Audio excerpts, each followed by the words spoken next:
Xəzər dənizi Sumqayıt sahillərindən geri çəkilir. Narahat edici görüntülər.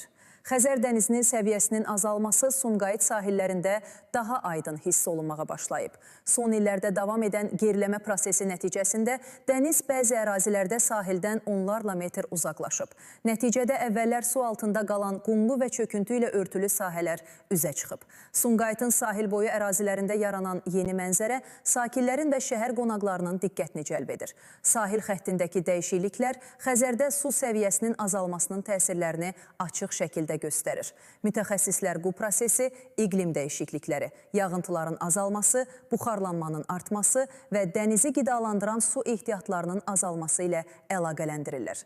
Qeyd edək ki, Xəzər dənizində müşahidə olunan geriləmə təkcə Sumqayıt sahillərində deyil, digər sahilyanı bölgələrdə də qeydə alınır. Sizcə, Xəzər dənizinin səviyyəsinin azalması gələcəkdə hansı problemlərə səbəb ola bilər?